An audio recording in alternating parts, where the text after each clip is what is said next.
Hello, everyone. Good morning, good afternoon, good evening, wherever you are in the world. Welcome in to another founder story. We've got the amazing Brandon Teller here today to talk to us through his story, his entrepreneurial journey.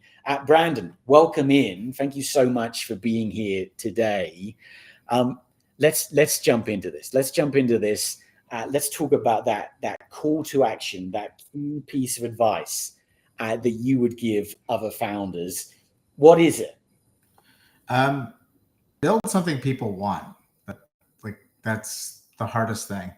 But I know that's much easier said than done. I think if I were to jump right into something in my journey, it wasn't building something people wanted the first time. It was just building something. Then you start to learn and adapt. So build some. If you've built something before, start thinking about building something people want. If you haven't, just build something. Just do something. Do something incredible. So what was that first thing that you built? The first thing that I built was I was 11 years old. I built a roller coaster fan site. I built it for myself, a place to put roller coaster tycoon hacks, and and actually that was something that people wanted. I just built something I wanted, and that led to millions of visitors. It's still up today. Doesn't get the same kind of traffic because I haven't posted on it in a few years. But yeah, that was my first thing. So what led you to want to make that? What was it what was the need? I was making game mods for Roller Coaster Tycoon, and it was pretty popular. I think it's still popular now. Actually, I see them pop up every once in a while. But I was doing these custom things that weren't done. This is back in the day, Java and little pixel nodes with little GIFs and stuff. And I just started doing that. I wanted a place to show it off, and I always would get asked "Hey, where can I see this thing that you're working on?" Whether I was doing one of my hobbies or something like that, or even I was doing trip reports and blog posts, and people would follow along and try to meet me at the amusement parks. And I just did this, and then people started to I made a little community around it. I think we had 10,000 members at its peak, and then we would get a few million views a month. Then before I knew it, it was getting photos were published in articles and stuff because I always had the latest ones. So okay, and when was this? What year would this have been? I think I started it in 2005. 2005. Okay, so back in the early days of the internet becoming big. Okay. So what next? What did that lead on to in your journey? Yeah, so that led to my first job, which was somebody else doing the same thing. We got together and we built a company that essentially made websites that went on to make mobile apps. And then that's how I got into building companies for other people. And that's called ChopDog. It still runs today. And I'm proud that I was able to grow something from a teenager into something that was a multi-million-dollar business. Yeah. Wow. So tell us a little more about that. How did you get to that point of it being multi-million-dollar? Well, at first, the funny story was that when I started it, I got called in by my friend who we used to kind of actually bump heads. And he had a competing website doing the same thing that I was doing, and we would always kind of fight or little petty things. And based on that, he was "Hey, I need a developer." He reached out to me, and I'm panicked. I'm going to work at a company, and it's kind of you don't know what you don't know. So I was thinking that this company was way far along, talking about making $7,000-8,000 a month. Well, that didn't happen right off the bat. So it was actually 2 years of us just building this company and grinding, and all of that was more of the wishful thinking. That was kind of the big picture of hoping we would get there. And but sure enough, it did finally get to that point. And then it was kind of by the time I was 20, I was making six figures on a company that I had created with my friend. And that was kind of an interesting story because I was really proud of being able to do that. And then we went on to build several hundred mobile apps, websites, and everything for different companies. If you've heard the idea, I've seen it, and so I definitely learned how to build things. Now, the success rate of what people would build was where the part of like build things people want. This was hard for a lot of founders, and this was also hard for a lot of even on my side of developers, because like we would always be like iterating and changing things, and like truthfully, most of them failed. But there was a few that went really, really big out of those apps that we built. And that kind of helped me go into my own journey. For some reason, I thought it would be easy because I had all this experience. Well, it wasn't. That went on to Sweet Ride, which was a rideshare company. Technology worked. Everything was working fine with it, but we weren't generating as much revenue as we initially hoped. And building that rideshare company taught me a lot, because it was like, okay, this is a lot of money. This is a lot of time, a lot of sacrifice. It didn't pan out the way that we had hoped. But with that said, it moved into Binder. Like that was like my rock bottom. And then I was like, oh, this one's hitting big. Like this one's like getting a lot of people signing up, or like these other apps, I had never seen the growth. And then Binder turned into kind of its own like app really quickly. And then it turned into different problems. It was like, how do we scale it? And that is actually what led to Cold Start, was that we were thinking of growth hacking and different ways to get users on a platform. And then after we had figured out that Binder had product market fit, initially we'd get like 10, 15,000 users. Like we used Cold Start to take that to millions. So that was really the story there. So I'd love to dive into Binder a little bit more. But before we do, I have to ask. So you're a 20-year-old. You're on six figures, self-made six figures. Why start the rideshare app? I feel like at that point, a 20-year-old that's earning six figures could go in so many different directions. What was it that made you decide to go to rideshare and do that app? Yeah, so there's a big gap there that is kind of like speed running through. Okay. So in 2020, I was running my own agency. So I left the agency that I started with my co-founders, and I went and started my own. I was like, okay, I'm going to run with this, and it worked out great. Like it jumped right off. Like we were bringing in quite a lot, and then COVID hit.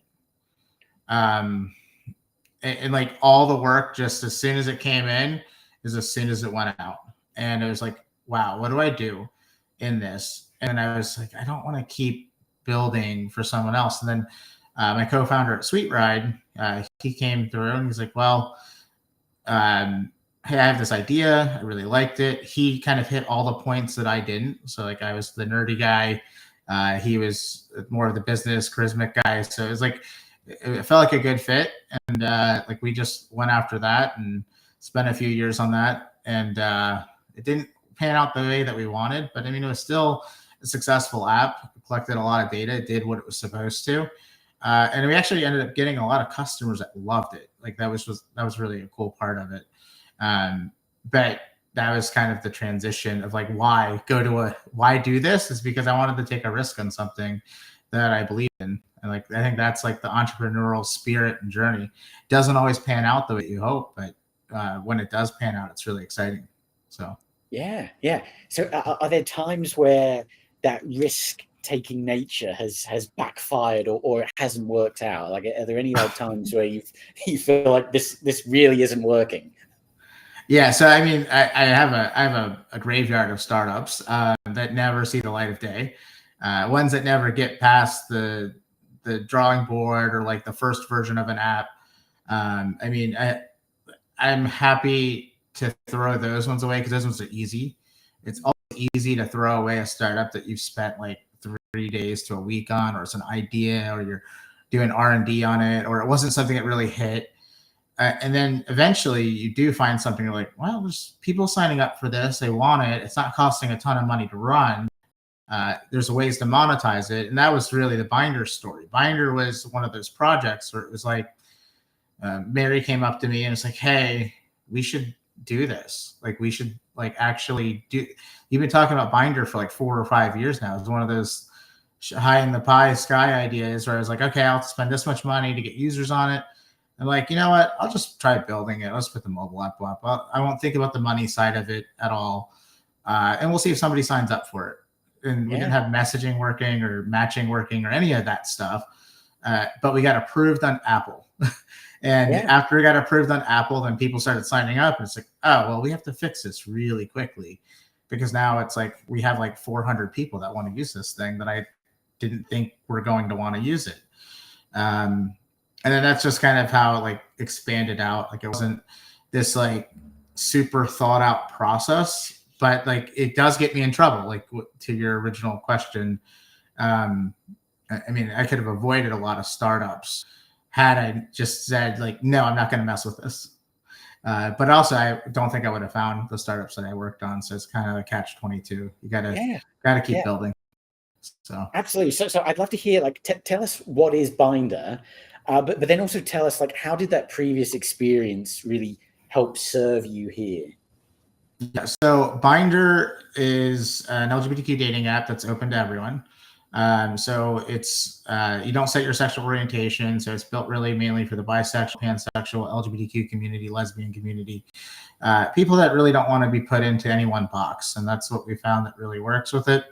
Even that story of how that company, like that mission came to be, was the lack of like building that box. Like we always initially were like, hey, we're going to put sexual orientations into the app. And then we realized that was the key part that felt different. It didn't feel important to us at the time. And lo and behold, like the whole industry had it wrong. Like the fact that we're still like stomping on people's toes in something that we've been in for now almost 3 years really says like, hey, this is still a disruptive concept, and more companies are trying to pivot towards this, not away from it.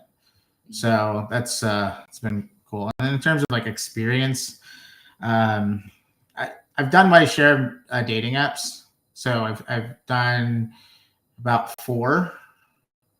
I'm going on 5. I did consulting on another one, but so 4 to 5 in that range if you want to count it. There was one that hit really big. There was one that hit really big in 2014. Viral. It was all over the news. It was like an exciting new concept. And we built that for somebody else. That was part of I built this app, part of a team at ChopDog. And I just remember our server bills being like $600 a day was how big it got. And then with better development resources, things are a lot cheaper to run now. But we had broken the user numbers in that app with Binder in its first year.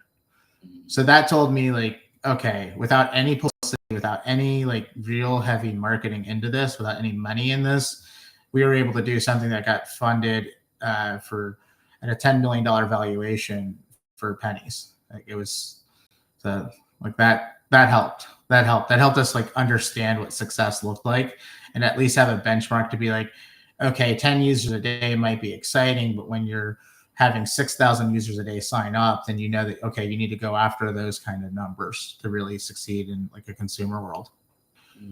Okay, amazing. So tell us about the onset of Cold Start and why you kind of like felt the need to go in that direction. What was the need here? So I never felt the need to go in that direction. I resisted it. It was a resistive thing. Part of it was I wanted to keep the marketing techniques that we're using a Binder a little under wraps. I wanted us to have that edge, but I also realized that people are going to keep reverse engineering and like they're going to figure out how we're doing it and what we're doing. So I had 2 options. I had the option to take the sledgehammer and listen to it that people are knocking our door down for, like begging for us to integrate these solutions for, or I can lock it up and say, hey, this is ours. And I chose to, I don't like keeping secrets. So I chose to go the route of like, hey, let's see if this can be its own company. And like, sure enough, like it was very profitable quickly. And it was something that hadn't really even seen any of my previous ventures scale that quickly in that short amount of time. I've seen more revenue from different things, but in such a short amount of time, like Cold Start was like very obviously like, hey, you need to do this, and just telling me like, hey, you have to keep going, you have to keep going, you have to keep going. And Cold Start has been a whole new adventure of learning things in completely different ways in Binder, and also like improving product and like adjusting. It's just in a different way, in a different form. Like when we started Cold Start, we were essentially making landing pages, which we still do. It's still a core product. But now we like find customers in real time that are asking for products in different social platforms, in LLMs, and all of these different areas. And then we make sure that content is distributed in a way to find them. And what was really crazy about this story with Cold Start, Binder actually got featured in Forbes last month as one of the top 5 LGBTQ dating apps. We had no idea about it. We were doing a demo, and Cold Start actually picked it up and found it in LLM. And sure enough, like that's what Cold Start does. Like it pushes that kind of marketing to get you there. And like not only have we got listed in Forbes, we got listed in Forbes, Mashable, the reporters did contact us for a statement. So we knew about that one ahead of time. But now we're getting all of this earned media where we're not even asking for the earned media, to the point that it seems like you would be like paying a publicist or paying for like a news wire. And we considered doing all of those things early on, but because of Cold Start, we haven't done it. So it's been running about 2 years now on Binder. And like, that's the kind of results you get after it running a long time on a company. So it's pretty cool. Yeah. I love that. Wow. I love how it's like each company is kind of like building on the last one, and you're learning from each of these. But what stands out to me is, and this shouldn't be a rare trait in a founder, but I feel like it can be, but listening, the ability to listen to the need, right? And making that shift. And your initial thought of, I don't particularly want to go down the Cold Start route, but I keep hearing this, I can't ignore it. It's a sign I need to perhaps investigate this a little bit more. Talk to me about, like, if you had to pick, say, the biggest challenge between Binder and Cold Start, what is the biggest challenge you've had to overcome? Getting comfortable with the uncomfortable. I mean, being a founder is unnatural by nature. Even to somebody that has just done it their whole life, like it would seem comfortable, but there's a couple of trends, if you notice, when it comes to like the successful things that I've at least been a part of, and it's always been the thing that I didn't want to do initially, or I put off. So like with ChapDog, like I put off like, hey, I might not be ready for this role. I might not be good enough for this role. It didn't feel natural to go into. And that was like our first company where we started making money, and I was able to make money off of. And then going into Binder was the same thing. It was like this idea that was sitting there, and it's like coming even to terms with myself and my own like personal struggles in that company. It was way more impactful of a company than I thought it could be, just from an emotional standpoint and just from a being standpoint. But I wasn't comfortable at any time really doing it. I got comfortable after a while of doing it. And Cold Start's been the same thing. It was, again, something where Mary like said, hey, you should just do this. Like, you should push for it. Like, we all need that extra push sometimes to be like, hey, this is the thing to do. Because like, if I was to go off my own intuition or my own ego all the time and not rely on the people around me, I for sure have like fumbled that completely. So, and so it sounds like, I mean, talk to me about the importance of Mary. Talk to me about the importance of a co-founder like Mary. Yeah. So Mary is, I'm very fortunate to have Mary, because like I think I'm going to take this as a more abstract thing for co-founders, but this applies to Mary big time. A good co-founder complements everything you do wrong. Mary has a different attitude to everything that I do. She has a different way of looking at things. She has a different way of management. She has a different way of, like, almost everything about us is different. But we have the same mission. We have the same morals. we can talk to each other after having a little bit of a fight or something like that, or that we don't agree on. And sometimes I'm right and sometimes she is. And if you're going to have a good co-founder, you want to be somebody that you can work with and you care about, but you also want it to be somebody that is going to be completely different in what you're doing. And that's probably the hardest thing for finding the right dynamic, and also even training yourself as a co-founder. Like I've been a part of co-founder breakups, and I know what that looks like, and it's not fun. It's not pretty. And when you're working with somebody where it's like, I know at the end of the day, this person has my back. I mean, that's Mary through and through. Like, I don't ever second guess it. Like, I don't ever worry about like, oh, like, are we mad at each other? Like, no, we're just moved on to the next thing. So I love that. The ability to have each other's back, have the momentum, and have that open and honest dialogue, as you're building together. I've got to ask, what is the future look like? Like, I want to know, like, what's next? Like, what comes after Cold Start? What comes after a Cold Start? Oh man, that's Mary, Bradley, and the whole team are going to be laughing if they see this. I would say I've been really finding an interest in quantum computing. The idea of like solving even harder problems with computers, like specifically for like the possibility and the probability around that kind of thing. That's exciting to me. Like the thesis around Cold Start is to make it so that like we're not there yet. Like you're gonna have to build, and when you're trying to build something big or hard, it takes time. But with Cold Start, it's the same theory. Like we want to have it so you hit a button, we know exactly where your customers are asking for you. It's posting wherever they're at. It's hyper targeted, so it's no fluff or like cold emails where it's like, does this person even care? That it takes away that like unknownness of like, is this the right product for this customer? And I think it's going to be important for two things, because not only is it going to put great products in front of great customers, but it's also going to help with the part that I think so many founders struggle with. Like there's a lot of companies I shouldn't have worked on because there wasn't a market.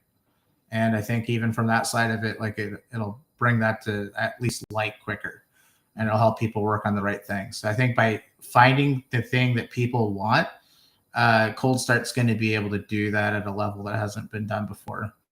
I mean, we collect so much data with our current customers that like, and I'm talking like tens of millions of rows of like data coming in to really understand that. And we're not doing it in the purpose of like the old way of like just ads and things like that. We're focusing more on like where the customers are at. Oh, wow. On a scale of 1 to 10, how excited are you about the quantum future?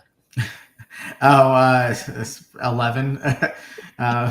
You can't really put a number. If you know quantum, like you can't really put a number on it. I mean, that's like defeats the purpose of quantum. But like all of it is like really cool. And I've been fortunate to grow up around physicists. Like my father, he worked in space. He did like in orbit testing of satellites.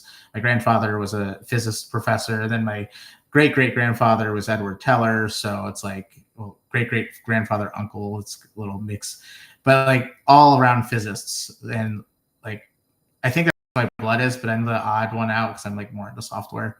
So yeah, but wow, and of course your journey is still continuing. So we see where that goes when quantum becomes realized. I was speaking to someone the other day who was talking about the impact of, say, quantum computing in the world of cybersecurity, and how quantum computers are going to be able to like break into accounts in a matter of seconds.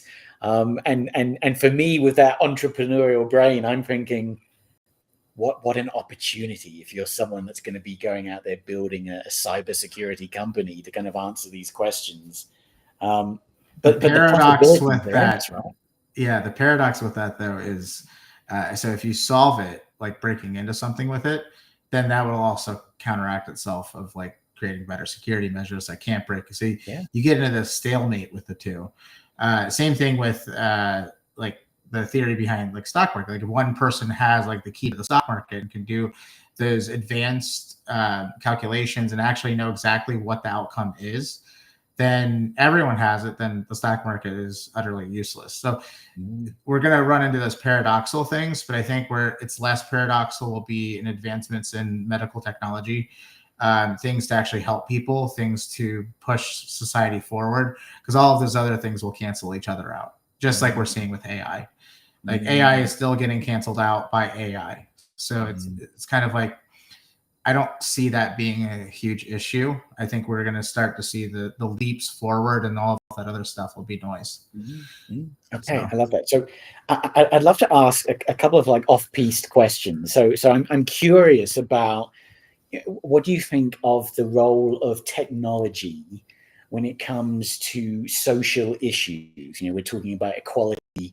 Something that's always interested me is that curve of human development and technology. You know, humans have been around for 2.4 million years. For the first 2.4 million years, we did absolutely nothing. And then in the last 100 years, technology has just gone. And for me, I feel like, you know, the ability for us to evolve as humans is much slower than our technological ability. So what do you think of the role of technology in, you know, social issues and bringing around equality? What do you think of that? So that's something that sits on my mind a lot in terms of like the social impact of technology. We're already seeing it, of course. It's probably the grayest area, I think, where we're going to see things change. Like, if we're talking like politics, like it's already being manipulated with AI. Like tools like Cold Start can infinitely make that harder.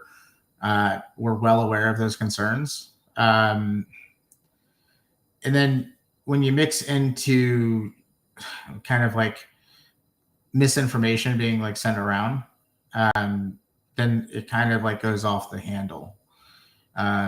I think the one thing, like whether it was 100 years ago or today, is that I think, call me like an optimist with this, but I think good ultimately triumphs evil. And in terms of like social impact issues, like I think we'll be on the right side of it, but it is changing. So like the curve of how people learn is so much faster, but also the curve that you can manipulate what they're learning is also changing. I think it's incredible that I can teach somebody how to code and create a relatively working product in a couple months, where that would have taken years before.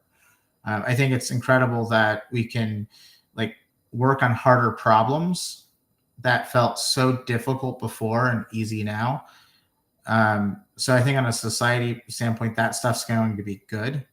But on the other side of it, I mean, we have automation in places where people are going to lose jobs. We have automation where things are moving at a rate that we've never seen before, and we're still in its infancy. So I'm going to remain optimistic, but I also know that like there's going to be challenges along the way for sure. And hopefully us as humanity can really focus on the right thing from a societal problems. I love that. I'm with you. I'm with you. There's reasons to be fearful, but there's far more reasons to be excited and optimistic, I think, as well. So definitely part of the optimist club with you there, Brandon. Okay, so my second off-piste question. So I met my wife on a dating app. It was OkCupid. When was it? Wow, it was about 10 years ago. And I loved it because OkCupid was asking me a ton of questions. I think I answered 100 questions to try and get a really good match. And it was this kind of speed up where when we went on our first date, we already knew political view alignment, all of these kind of things that we kind of almost skipped past when we met for the first time. And my question for you is, what parallels do you see between being a founder and dating? Like, what is it? What lessons transfer between the two of them? Okay. Never been asked that one before. So in terms of like a founder with dating, like what parallels? I mean, I'm going to go back to the like any kind of co-founder dynamic. Like whenever you're working with somebody, and you have to rely on them and you have to trust them and you have to like peel back a layer of a relationship and like really understand that person. It takes time. And I don't think it's any different with like making a company with somebody. I don't think it's any different when you're trying to find somebody that like connects with you. Like there's things that you want. You both have strengths and weaknesses. And if you're looking for like something long term, like that's what it's gonna come down to. Now, I have to say, because you brought it up in terms of the dating app. Now, I think the world of dating apps is going to change because of all of this technology. And then we've kind of segued into this. So like right now you go on and you create it, you do a swipe app, like Binder's a swipe app, and it's not knocking it at all. But when it comes to like actually finding somebody, AI is going to change this too. I think it's going to change every app that you can think of, at least how we interact with them. But what's going to change is not people like co-pilots, like fall in love with your AI chatbot. Yeah, sure. If people are just looking to have conversation, but ultimately there is a human connection that AIs can't replace. I believe dating is going to shift monumentally into you create your profile, same way you did on your OkCupid 10 years ago. And now you're going to go to an LLM and say, hey, I'm looking to hook up with somebody tonight, or I'm looking to find the love of my life. And it's going to give you more accurate results quicker where you don't have to swipe at all. It's going to give you 10 people to pick from. And that's going to be the new UI. That's going to be the new future forward. And everybody's like, how does AI play into dating?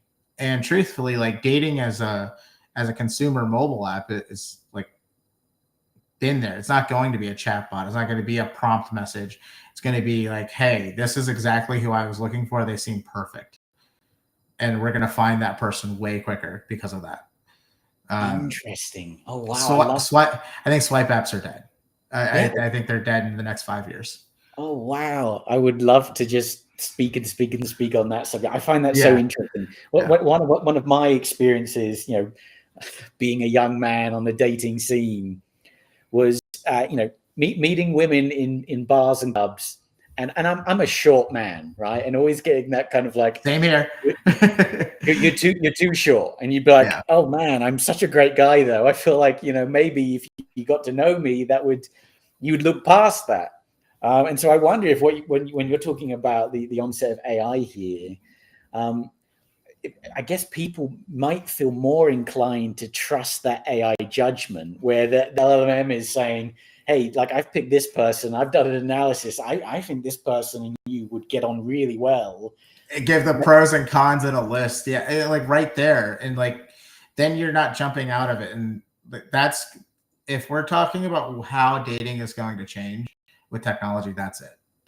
I haven't been able to think of anything else, because just like as you go on and you go on Lovable and you ask it to make a mobile app for you, just as you go on to Gemini and you ask a question, or ChatGPT, I think all consumer apps are going to be like this. I even think like the Facebooks are eventually going to be like, hey, I want to talk to people that are doing this. And like, you will still have that human connection. You can't replace it with AI. But you can say like, I don't want to see politics today. And then your algorithm's completely different, and it's just completely recoded itself.